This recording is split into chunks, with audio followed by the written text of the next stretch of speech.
अस्सलाम वालेकुम वरहमतुल्लाहि वबरकातुहू to all dear group members of pure discussion group.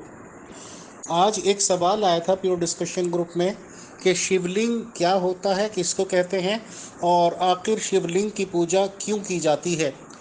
तो सवाल करने वाले मोहतरम मैं देख पा रहा हूँ कि इस वक्त मौजूद नहीं हैं, बट हमारे सभी प्रोग्राम्स जो होते हैं उनका एक ही पर्पज़ होता है, स्प्रेडिंग ऑफ नॉलेज। तो ये एक सवाल अच्छा आया था, और सवाल पूछने का किसी और धर्म का यही तरीका बेस्ट होता है कि उनसे ही पूछ लिया जाए कि ये मामला क्या है। क्योंकि सवाल एक किया गया है कि शिवलिंग क्या होता है और शिवलिंग की पूजा क्यों की जाती है। तो इस रिगार्डिंग जवाब देने के लिए हमारे जो सनातनी रिलीजन पे किसी के सवाल होंगे और तमीज़ तहजीब अखलाकियात से किए जाते हैं, तो हमारे प्योर डिस्कशन ग्रुप की तरफ से इंडिया के जगपाल भाई अपॉइंटेड हैं। तो हमने उनको इनवाइट किया है, तो वो प्लीज़ जवाब दें। जगपाल भाई, आपका स्वागत है, और बताएं कि शिवलिंग क्या होता है और इसकी पूजा क्यों होती है। Thank you. जी नमस्कार, प्रणाम ग्रुप के सभी साथियों को। सबसे पहले तो आमिर फैसल भाई, शिवलिंग का मीनिंग यानी अर्थ होता है, संस्कृत भाषा में लिंग का अर्थ होता है प्रतीक या निशान या चिन्ह। इंग्लिश में बोल दे तो साइन। शिव का साइन यानी शिव जो इस ब्रह्मांड को चलाने वाली जो निराकार शक्ति है, फॉर्मलेस फॉर्म है, उसको शिवलिंग बोला जाता है। शिवलिंग यानी शिव का प्रतीक या शिव का रूप या शिव का साइन। तो ये उसके रूप को मान करके, शिवलिंग का जो निराकार रूप है उसको मान करके शिवलिंग वेदों और पुराणों में काफ़ी जगह इसका वर्णन आया है। और अलग अलग जगह शिवलिंग को प्रकाश स्तंभ, अग्नि स्तंभ, ब्रह्मांड स्तंभ, इन अनेक नामों से जाना गया है। तो मुख्य रूप से शिवलिंग का अर्थ है जो शिव है, जो अनादि, जिसका न कोई अंत है ना कोई शुरुआत है, उसका साइन या चिन्ह या निशान, उसको शिवलिंग बोला जाता है। जगपाल भाई, आपने शिव का निशान कहा, शिव का चिन्ह कहा, ये बातें तो समझ में आती हैं, बट आप भी जानते हैं कि कॉमन भाषा में या देसी भाषा में लिंग का मतलब एक पर्टिकुलर होता है। जैसे आदमी का लिंग हो गया तो एक पुल्लिंग बोला जाता है, एक स्त्रीलिंग बोला जाता है। तो बहुत से लोग क्या, बल्कि ज़्यादातर लोग यही समझते हैं। तो आप इस बारे में क्या कहेंगे, इस बात को एक्सेप्ट करेंगे या डिनाई करेंगे, इनकार करेंगे इससे कि शिव जी का जो लिंग है उसका निशान है ये। तो क्या ये बात सही है, सनातनी लोग भी यही मानते हैं, या आप इस चीज़ को ना मान के इसको शिवाजी का निराकार जो है उनका रूप मानते हैं? ये थोड़ा सा एक बार और बता दीजिए। धन्यवाद। जी अमीर फैसल भाई, लिंग का मतलब है ना, जो संस्कृत भाषा है, वैदिक संस्कृत है या लौकिक संस्कृत है, उसमें लिंग का अर्थ, मीनिंग, चिन्ह, साइन या उसका स्वरूप माना जाता है। और जिस लिंग की आप पूजा कर रहे हो, बात कर रहे हो, या लोग बोलते हैं, संस्कृत में उसको शिशन बोला जाता है, शिशन।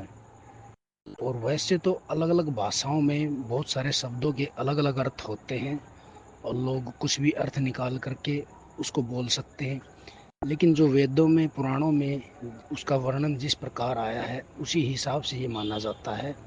वैसे मानने को तो हिंदी भाषा में किसी शब्द का कुछ और अर्थ है, दूसरी भाषा में कुछ और अर्थ है। तो उसका मेन असली मकसद तो तभी समझ में आता है जब इसका जो बेसिक, इसका जो थ्योरी है, जैसे कि वेदों में सबसे पहले शिवलिंग का वर्णन आया है, वहाँ पे किस रूप में बताया गया उसको मानना पड़ेगा, पुराणों में किस रूप में बताया गया उसको मानना पड़ेगा। लेकिन दूसरा जो अलग एक अंग मानते हैं लिंग को, ये बिल्कुल झूठ फैलाई गई थ्योरी है। और जो स्त्रीलिंग या पुल्लिंग बोला जाता है ना, उसमें भी ऐसे ही होता है। जैसे स्त्रीलिंग का मतलब स्त्री के प्रतीक को या साइन को दिखाने के लिए स्त्रीलिंग बोला जाता है। शिवलिंग उसी प्रकार, शिवलिंग का मतलब जो भगवान शिव है उसका प्रतीक यानी उसका रूप, उसका रूप जो निराकार है, कोई आकार नहीं, ऐसा ही इसका आकार होता है। क्योंकि जहाँ पे शिवलिंग का वर्णन है वेदों में और पुराणों में, वहाँ पे बताया गया है कि जो ये सारी सृष्टि है, जो ये सारा यूनिवर्स है, ये ब्रह्मांड है जो, वो इसी आकार का है, गोलाकार, यानी जो बेलनाकार टाइप का होता है। सारी जो ब्रह्मांड जो चक्र घूम रहा है वो इसी के इर्द गिर्द घूम रहा है, क्योंकि सारे ब्रह्मांड का आधार शिवलिंग को बताया गया है। शिवलिंग मतलब शिव का प्रतीक या शिव का चिन्ह, इसे शिव भी मान सकते हैं सर, जो फॉर्मलेस है। बहुत बहुत शुक्रिया जगपाल भाई, धन्यवाद आपका।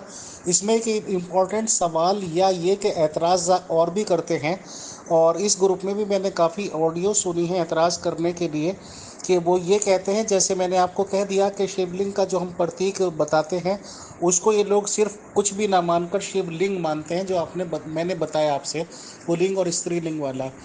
तो ये एक बात पे और एतराज़ करते हैं लोग कि शिवलिंग की जो क्या कहना चाहिए सिंबल बना हुआ है, वो जिस चीज़ पे बना हुआ है, यानी कि जो उसका बेस दिखाया जाता है फोटो में, पिक्स में या वीडियोस में, उसको ये लोग कहते हैं कि ये योनि का वो है, यानी कि स्त्रीलिंग मान लीजिए आप। तो अब ये क्या मतलब, एतराज़ करने वाले तो कुछ भी करते हैं, तो क्या उसको भी आप शिव का लिंग ही मतलब सॉरी शिव का प्रतिबिंब या शिव का साइन ही मानते हैं टोटली, या उस चीज़ को जिसका बेस उसको बताते हैं उसको कुछ और मानते हैं? क्योंकि जब बात सवाल सही तरह किया जाए और जवाब भी सही मिले तो फिर तो 5-10 मिनट से ज़्यादा बात करने की ज़रूरत ही नहीं रहती और आदमी को सब कुछ क्लियर हो जाता है। तो ये और बता दीजिए कि इस बात में भी कोई सच्चाई या कोई दम है एतराज़ करने वालों की, या सिर्फ ये भी एतराज़ है? Thank you. जी बिल्कुल आमिर फैसल भाई, जो इसका आधार है ना, जो इस शिवलिंग का आधार है जिसके ऊपर ये टिका हुआ होता है, उसका भी वर्णन है वेदों में। शिवलिंग का आधार है, यानी ये शिवलिंग, यानी ब्रह्मांड किसके ऊपर टिका हुआ है?